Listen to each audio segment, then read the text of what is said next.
Pessoal, vamos continuar com o capítulo 4, Antiga Civilização Egípcia, ou o Egito Antigo. Falamos no vídeo anterior sobre as principais características, as suas peculiaridades, sobre o Egito Antigo.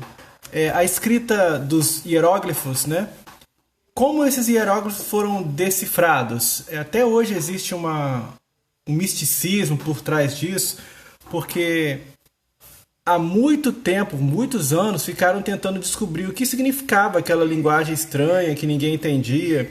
Até que nos 200 anos atrás encontraram a pedra de Rosetta, onde tinha mais ou menos uns 200 anos atrás descobriram essa pedra e nela tinha escritos gregos e escritos egípcios. Aí foi possível fazer a tradução. Então a gente tem uma visão ainda muito inicial da civilização do Egito Antigo de aproximadamente 200 anos. E existe por trás disso ainda muito misticismo. Com relação à geografia do Egito Antigo, como é que era?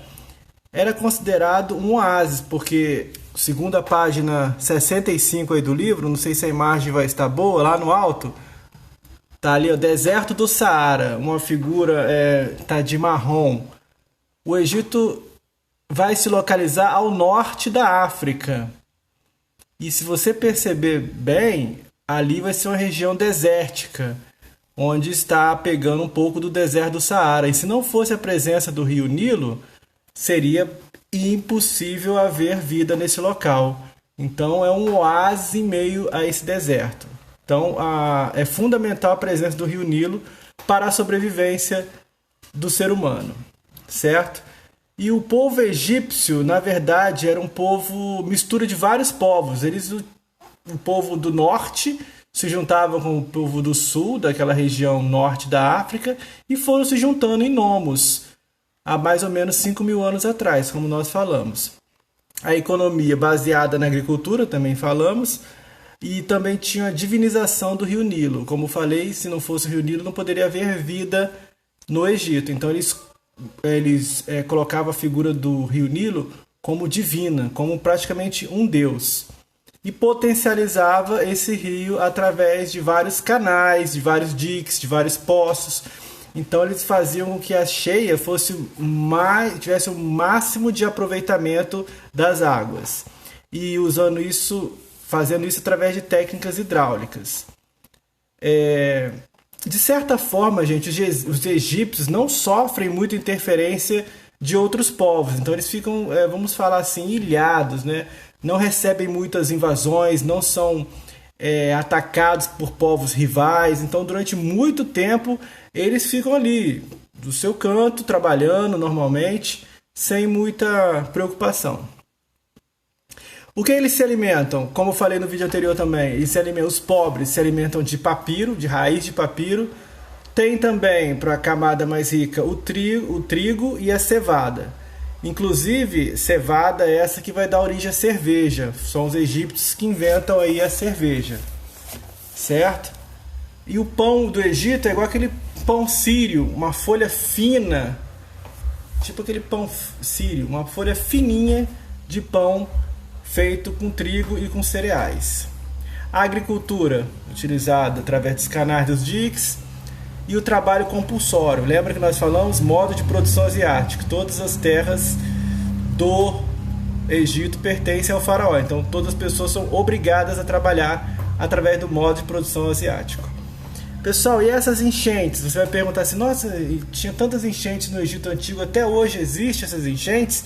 Pessoal, até pouco tempo atrás existia, até 1960, quando o governo fez umas barreiras para poder desviar o curso do rio, para não dar essas enchentes que são normais no rio Nilo.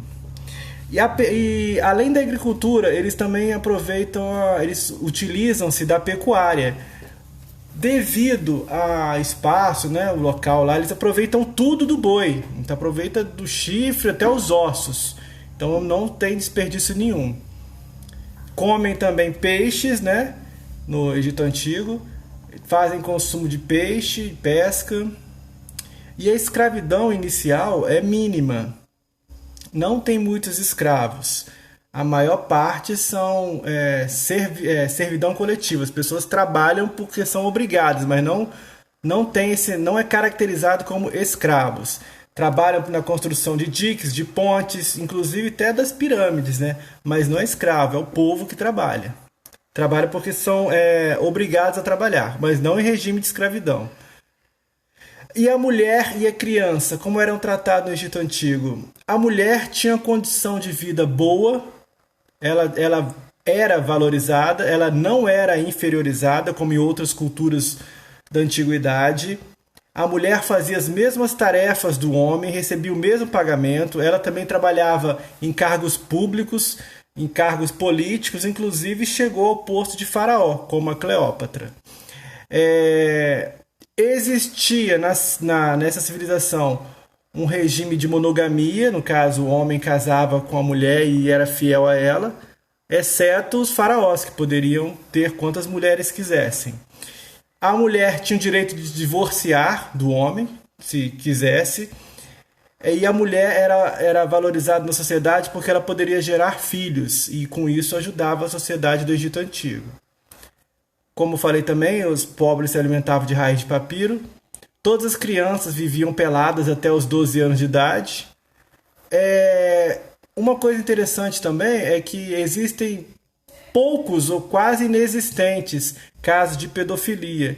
Uma prática que era normal na Grécia Antiga. No Egito não tem. No Egito eles valorizam as crianças. Existem até relatos e imagens, né, de faraós brincando com as crianças. Então tinha essa questão do afeto.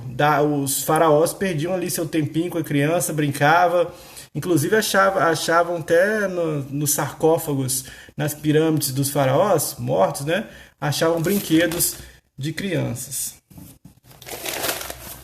Uma outra questão interessante que aborda o livro, vamos colocar aqui, uma questão interessante, a sociedade egípcia, é a questão quais eram as funções do faraó no Egito Antigo. Sabemos que vivia uma teocracia, né? Um governo regido por Deus. Então o faraó tem a função militar, função para poder vigiar as fronteiras do Egito e evitar possíveis invasões. Tinha a função administrativa, que ele era obrigado a controlar toda a administração, a escrita, evitar a corrupção. Então ele tinha essa função administrativa. Ele tinha a função legisladora, porque ele era o rei, vamos falar assim, né? A sua ordem era feita, né? Que as pessoas mandavam, o que ele queria, as pessoas teriam que fazer. Então sua vontade era lei.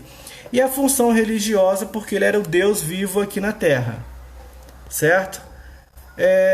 A escrita era feita numa forma de papel chamada papiro, onde os escribas, as pessoas que estudavam muito, elas iam e registravam a contabilidade, os relatos importantes e recebiam sempre bons salários. A religião, como nós falamos no vídeo anterior, era politeísta antropozoomórfica, né? Vários deuses, formato hora de homem, hora de animal ou os dois, metade homem, metade animal. Entre os deuses principais temos Anubis, Ra, Osíris, entre outros. Cultivavam-se muito também o gato, gostavam do gato, falavam que era um ser de outro planeta e gostavam muito de gatos, de felinos. Dentre as principais obras, podemos reparar a arte. A arte egípcia era baseada na lei da frontalidade. Deixa eu ver se tem alguma imagem aqui. Repare nessa imagem na página 73, a lei da frontalidade. As pessoas, os seres humanos aí, eles são registrados sempre de frente e de perfil. Repare que o nariz está sempre virado assim na lateral e pega-se o corpo todo, querendo valorizar o corpo inteiro. Joia? Com relação à morte, eles não tinham medo da morte, eles têm uma atitude positiva em frente à morte, como nós falamos.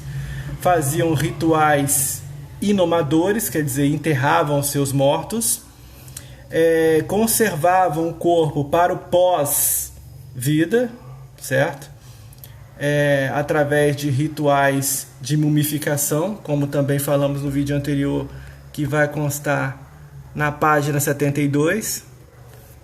Essas são as principais características e a visão que eles tinham da morte. Também podemos ver que entre os rituais funerários,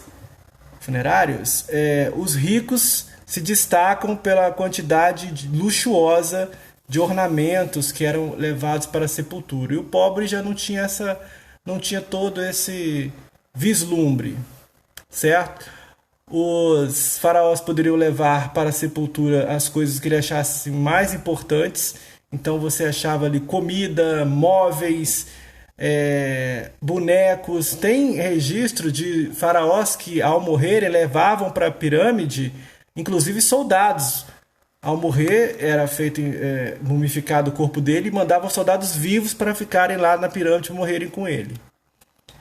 E as pirâmides, falando em pirâmides, né? O que era pirâmide? Pirâmide, gente, deixa eu ver se tem uma imagem aqui no caderno.